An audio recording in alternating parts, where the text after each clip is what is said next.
ভুল বলা হয়। 2008-এ কিন্তু একটা অবাধ সুষ্ঠু নির্বাচন হয়েছে, 2001-এ একটা অবাধ সুষ্ঠু নির্বাচন হয়েছে, সেখানে আমরা আমাদের পার্ট প্লে করেছি। 2001-এ আমরা কারোর সঙ্গে ছিলাম না, 2000-এ আমরা মহাজোটে ছিলাম।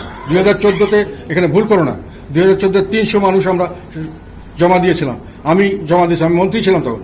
আমরা উইথড্র করেছিলাম 270-এর বেশি, এবং আমরা নির্বাচনে পার্টিসিপেট করিনি।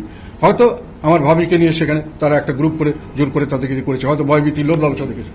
কিন্তু জাতীয় পার্টি অফিসিয়ালি যেহেতু এরশাদ সাহেবকে নিয়ে আটক করে, সেখান থেকে আমি ডিক্লেয়ার করেছিলাম যে উনি বলেছেন উনি অসুস্থ না, ওনাকে জোর করে আটক করে রাখা, ওনাকে মামলার ভয় দেখিয়ে। এখানে আরেকটা জিনিস তোমাদের জানা দরকার, এই মামলাগুলো দিয়েছে আওয়ামী লীগ আর বিএনপি, এবং এর সুযোগ নিয়েছে আওয়ামী লীগ এবং বিএনপি উভয়ই আমাদের দলকে নির্যাতন করার জন্য। যেই মঞ্জুর হত্যার মামলা হয়েছে 14 বছর পরে, ঘটনা ঘটার 14 বছর পরে হয়েছে, বিএনপি দিয়েছে, এবং সেই মামলাটি 20 বার ফাইনাল একেবারে রেজাল্টের সময় যখন বলবে যে রায় দেওয়া হবে, তখন ওনাকে আবার নতুন জাজ দিয়ে মামলাটাকে পুনঃ তদন্ত শুরু করেছে। এইভাবে প্রায় 24 কত বছর হলো, যত বছর উনি বেঁচে ছিলেন, সেই 95 থেকে শুরু করে টিল হি ডাইড ওই পর্যন্ত ওনাকে মামলাটা ঝুলিয়ে রাখা হয়েছিল।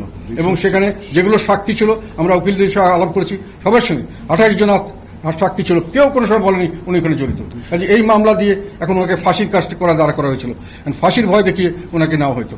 সেখানে আমি সেটা বলছি, এটা ব্ল্যাকমেইলিং, এটা স্বাভাবিক রাজনীতি নয়, এটা আমাদের অসুস্থ রাজনীতির ফসল। এবং এইভাবে সব সরকারি আমাদেরকে নির্যাতন করার চেষ্টা করেছে, বিএনপি যেমন করেছে, আওয়ামী লীগ তারপর থেকে তো আওয়ামী লীগ আমাদের গলায় একটা রশি ঝুলিয়ে দিল। এবং যত দিন গেল 2024-এর পরে 2018-তে কিন্তু বিএনপি নির্বাচন করেছিল। কাজে নির্বাচনে গেলেই যদি সব নির্বাচন বৈধ হয়, তাহলে সেই বৈধতা বিএনপি বা তাদের জোটও দিয়েছিল। 2024-এ আমি বারংবার বলেছি, এখনো বলছি, আমরা নির্বাচন থেকে চলে আসতে চেয়েছিলাম বারংবার, শেষ পর্যন্ত আমাদেরকে বল প্রয়োগ করে আমাদের নির্বাচন থেকে আসতে দেওয়া হয়। এটা আমি বিভিন্ন মিডিয়া বলেছি, nobody can challenge it, it is a fact. অনেক মিডিয়ার লোক জানে, অনেক রাজনৈতিক নেতা জানে, যারা জড়িত ছিল সবাই জানে।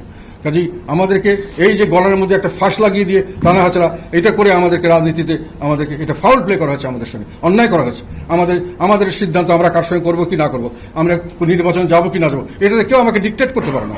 আমি করবো, জনগণ আমাকে ভোট দিলে দেবে না দিলে না দেবে, তার জন্য আমাকে শাস্তি দিতে পারো না, আমাকে গালাগালি করতে পারো না। আমার দলের রাজনীতি আমি করবো, সেটাও আমাকে করতে দেওয়া হয়। এবং দুইভাবেই আমাকে প্রেশারাইজ করা হয়েছে, এবং জাতীয় পার্টিকে বারংবার করা হয়েছে। 2014-এর পর থেকে 2024 পর্যন্ত আমরা নির্যাতিত হয়েছে, নিপীড়িত হয়েছি বারংবার। কোনো আমাদের ফল্ট ছিল না, জোর করে করা হচ্ছে এগুলো। এবং এই মামলাগুলি সবগুলি ফলস মামলা, আমাদের বিভিন্ন নেতাকর্মীদের বিরুদ্ধে দিয়েছে। এবং 2024-এর কথা, তোমরা একটা কথা, 2014-তে যদি এরশাদ সাহেবকে খালি ফাঁসির মামলার ভয় দেখায়, 2024-এ ফাঁসির মামলার ভয় দেখানোর দরকার নেই, এবং তাদের কোনো বিচারেরও দরকার নেই। তখন তো এরশাদ সাহেবকে অবিচার করে হয়তো ফাঁসি, বিচারেরও দরকার নেই। কি হয়েছে এটা এখন তোমরা অনেকে ফিল করতে পারছো না, তখনকার পরিস্থিতি এখনকার অনেক পার্থক্য। তখন কোনো বিচার আচারের দরকার হতো না, যে কোনো লোক যে কোনোভাবে যে কোনো জায়গায় চলে যেতে পারতো। কাজে এইসব জিনিস চিন্তা করে কাজ করতে হবে। তোমরা একবারে 2024-এ যখন আমাদের নির্বাচন করতে বাধ্য করা হলো, তখন আমাদের কাছে কোনো অপশন ছিল না।